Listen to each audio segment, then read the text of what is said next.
In this video about multilingualism and globalization, we will cover topics including multilingualism and bilingualism, diglossia, code switching and code mixing, heteroglossia and transidiomatic practice.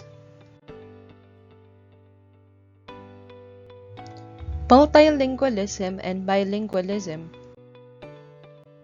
As we explore some of the many facets of multilingualism, both at the individual and societal level, and as placed in the context of an increasingly globalized world, let us revisit the context of globalization.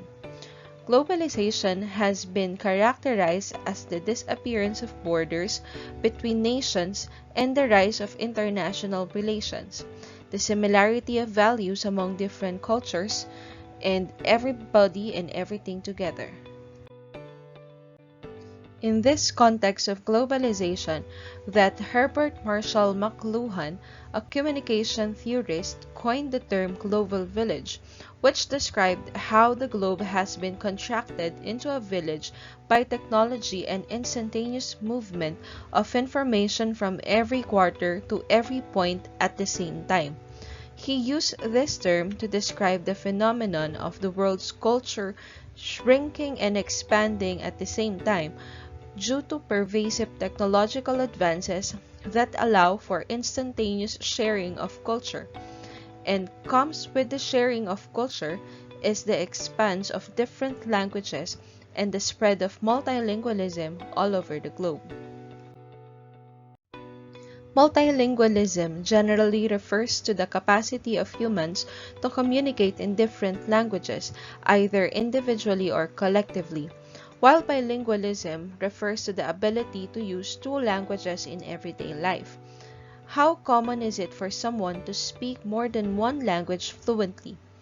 And is multilingualism, whether in individual or societies, a good thing or a bad thing? Language ideologies abound concerning the prevalence and desirability of multilingualism. Some of these views are legitimate personal or political opinions, but others are factually mistaken beliefs. Many people, for example, consider multilingualism to be unusual, especially in the United States. Linguist John R. Edwards refutes this misconception. He says that to be bilingual or multilingual is not the aberration supposed by many, particularly perhaps by people in Europe and North America who speak a big language. It is rather a normal and unremarkable necessity for the majority in the world. A monolingual perspective is often, unfortunately, a consequence of possession of a powerful language of wider communication, as English, French, German, Spanish, and other such languages are sometimes styled. While it is clear that bilingualism and multilingualism are common, estimates regarding the precise number of people who speak two or more languages around the world are hard to come by because it is surprisingly difficult to determine how many languages are spoken in total and what even counts as a language. First, the number of languages spoken in the world is changing all the time because so many languages are dying out. This will be discussed in the succeeding lectures. Second, it is estimated that a quarter of the world's languages are spoken by fewer than 1,000 people, each making them difficult to find, identify, and study. Third, globalization has led to increases in migration and developments in communication technologies that allow for transnational flows. Second, it is estimated that a quarter of the world's languages are spoken by a fewer than 1,000 people, each making them difficult to find, identify, and study. Third, globalization has led to increases in migration and developments in communication technologies that allow for transnational flows of ideas, languages, and asymmetries, creating creolized mixed idioms of polyglottism. That is, complex and creative mixtures of languages. And finally, there are no universally accepted criteria for distinguishing between a language and a dialect. The difference between a way of speaking that gets labeled a language and a way of speaking that gets labeled as a dialect often comes down to politics, culture, and history. The following famous saying is often attributed to linguist Max Weinrich, though he himself reportedly attributed it to an unnamed high school teacher who attended some of his lectures in the 1940s. A language is a dialect with an army. In other words, a way of speaking that is labeled a language often has the political support of a nation-state in the form of an edict pronouncing it a national or official language. As a result, linguistic variants are often designated as languages or dialects based not on the amount of overlap they have in vocabulary or grammar, or on mutual intelligibility among their speakers, but on the basis of geopolitics. There is also confusion and controversy surrounding the term dialect because it is often used to describe only those ways of speaking that are of lower status in a given society. In actuality, everyone speaks at least one dialect, but speakers of standard dialects, the way of speaking used by mainstream newscaster, highly educated national figures, and others, tend not to recognize that they too speak a dialect. They too have an accent. In addition to dialects, language researchers also use the term register to connote a linguistic repertoire that is associated culture internally with particular social practices and with persons who engage in such practice. Examples of registers include what people metalinguistically label as polite language, geek speak, informal speech, god talk, girl talk, or slang. Even monolingual individuals can generally code switch among several different registers. Asif Aga explains, an individual's register range, the variety of registers with which he or she is acquainted, equips a person with portable emblems of identity, sometimes permitting distinctive modes of access to particular zones of social life. Differences of register competence are thus often linked to asymmetries of power, socioeconomic class, position within hierarchies, and the like. Because it is difficult to determine with any certainty what should be labeled a dialect as opposed to a language, and because factoring in the existence of registers makes the calculation even more challenging, it is therefore virtually impossible to arrive at a definitive count of the world's languages. Estimates range from 5,000 to over 7,100 separate languages, with many more variants usually labeled as dialects. These languages are not distributed equally across the countries of the world. Linguistic diversity is far greater in some areas than others, even in countries where there is far less linguistic diversity. However, there are almost always multiple languages spoken. In this sense, then, every country in the world could be said to be multilingual. In multilingual communities, the languages, dialects, or registers that are spoken are often linked to social hierarchies. In other words, linguistic practices index status, and the language ideologies develop as a result. Some ways of speaking tend to get labeled prestigious, while others are stigmatized. Since all languages, dialects, and registers are rule-governed, there is nothing inherent in them that makes some better than others linguistically. These sorts of judgments are made for social, cultural, political, or historical reasons. For example, in some contexts in the United States, speaking Spanish is looked down upon, and people who speak Spanish in public are sometimes stigmatized. Many English-only laws are based on these language ideologies.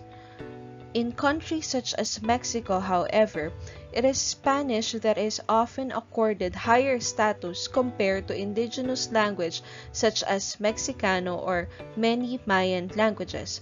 These sorts of language ideologies are complex, however, and must be studied in their actual contexts. When individuals within multilingual communities are themselves multilingual, as opposed to communities in which monolingual speakers of different languages live side by side but are not themselves multilingual, the ways in which these multilingual people switch from language to language can vary in interesting ways.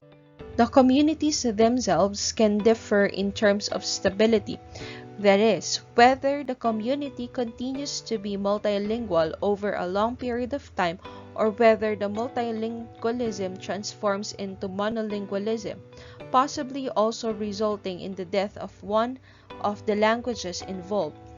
The communities also vary in terms of the number of languages spoken and the extent to which people shift from one to another on a daily basis. Scholars use terms such as diglossia, code switching, and code mixing to describe these linguistic practices, which can refer not just to switching from one language to another, but also from dialect to dialect or register to register.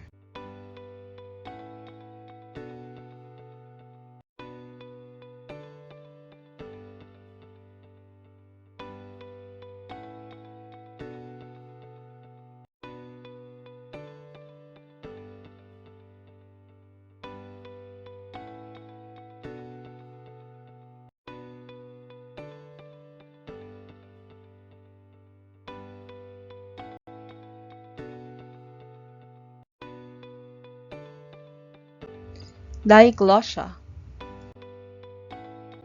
The use of two distinct varieties of a language for two different functions is called diglossia. The common language is the colloquial or low variety or L. A second high variety or H is used in formal circumstances.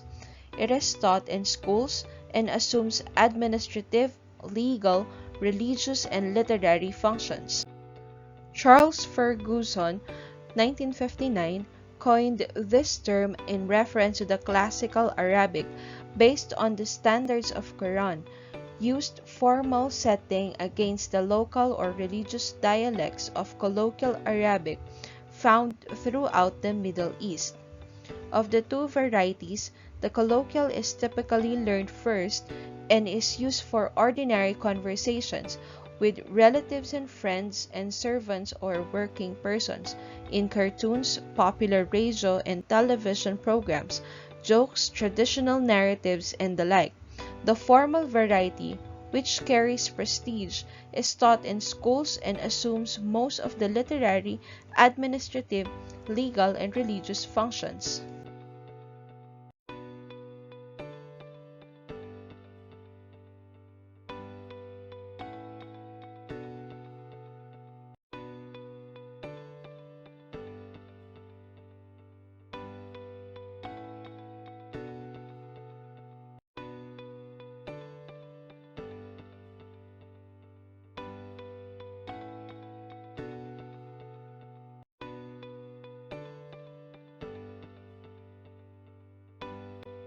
Code switching and code mixing. Einar Haugen, 1956, who most likely coined the term code switching, defined it as when a bilingual introduces a completely unassimilated word from another language into his speech.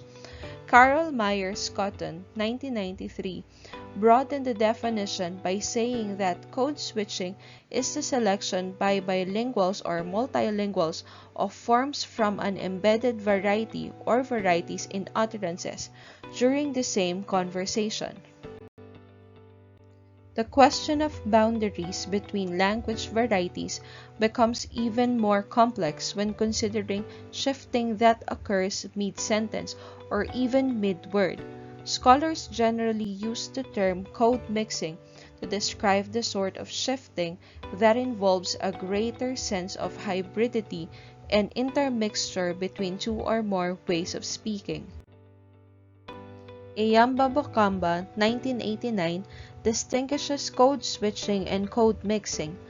Code mixing is the mixing of words, phrases, and sentences from two distinct grammatical subsystems across sentences boundaries within the speech event, while code mixing is the embedding of various linguistic units such as affixes, words, phrases, and clauses from cooperative activity where participants, in order to infer what is intended, must reconcile what they hear with what they understand.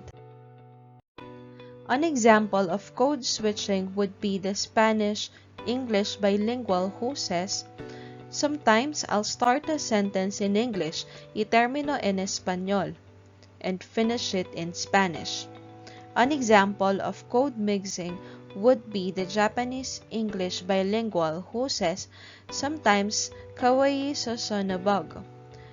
That bug is so pitiful," or "Oh, that poor bug," incorporating the English word for insect into the Japanese sentence. These distinctions are not always separated by all scholars, and some use code switching to refer to all types of combined languages. The important thing in this situation is that a person is capable of using two languages and has three systems available for use, as the third would be the combination of the two languages. Mixing and switching probably occur to some extent in the conversation of all bilinguals. Code mixing and code switching can serve a variety of functions, such as building or reinforcing solidarity among speakers who share these languages.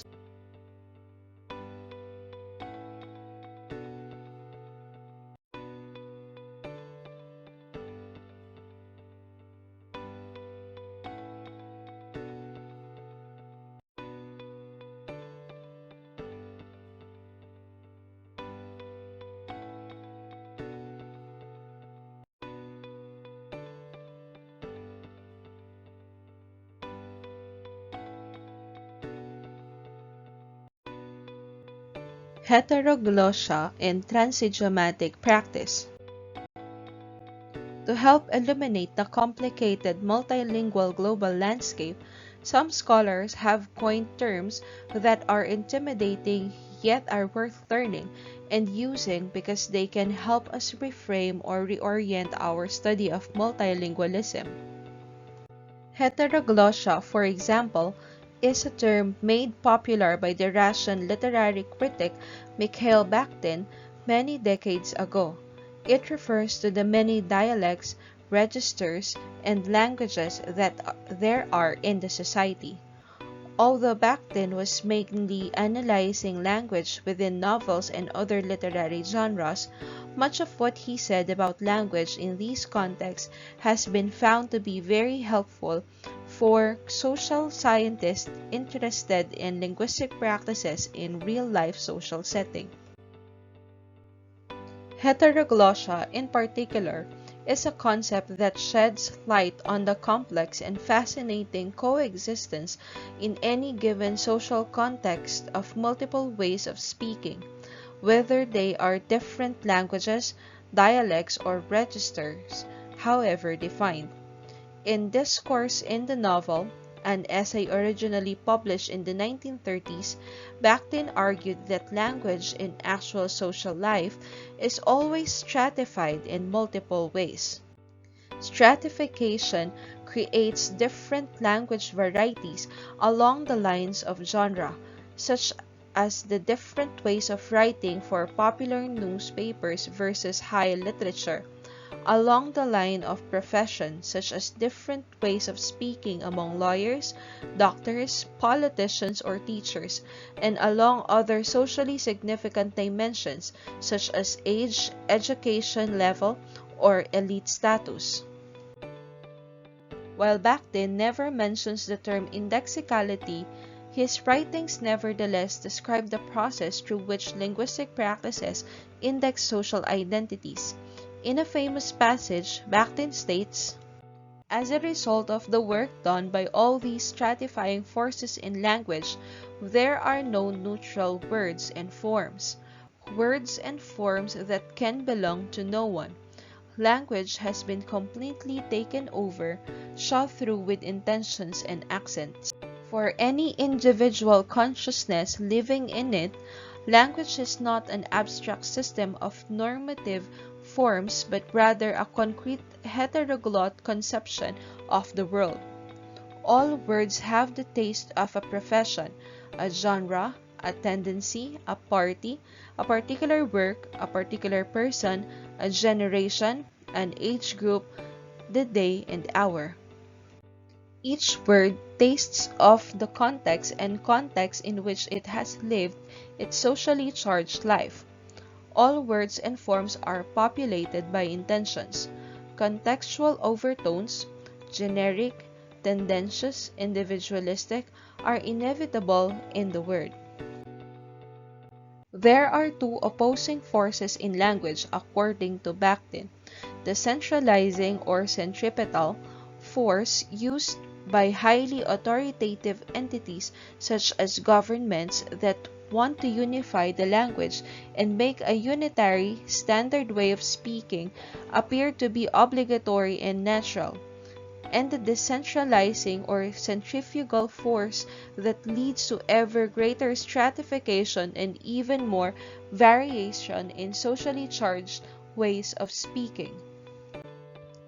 We can see these centralizing and decentralizing forces at work linguistically in many places around the world, and also when we look at the global linguistic situation as a whole. Globalization has led in many cases to centralization and standardization in the form of greater use of dominant languages such as English, but it has also led to higher rates of migration, resulting in greater decentralization and linguistic diversity in more communities than ever before. Bakhtin was one of the first scholars to appreciate these opposing forces and the social complexity of language. Another theorist who has helped shed light on multilingualism and globalization is Marco Giacomet. Like Bakhtin, Giacomet emphasizes multiplicity, complexity, and social stratification in linguistic practices. But in addition to these features, he also argues that contemporary studies on language and communication must address a progressive globalization of communicative practices and social formations that result from increasing mobility of people, languages, and texts. Accelerating rates of migration around the world, accompanied by new communication technologies that enable people to be in touch much more frequently across large distances, call into question, Giacomet claims, scholarly approaches that assume small-scale, static speech communities based largely on face-to-face interaction. Instead, researchers should study people with interesting migration histories and linguistic practices, Giacomet says. The world is now full of locales where speakers use a mixture of languages in interacting with friends and co-workers, read English and other global languages on their computer screens, watch local, regional, or global broadcasts, and listen to pop music in various languages. Giacomet writes 2005.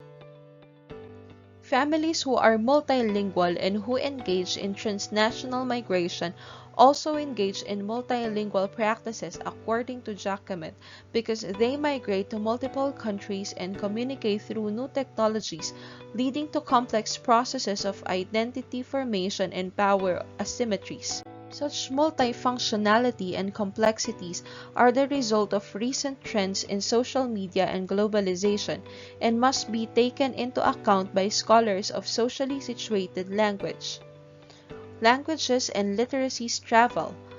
Notes Stroud and Prinsloo, 2015. And that ends this video about multilingualism and globalization. Please do not forget to like and subscribe on this channel.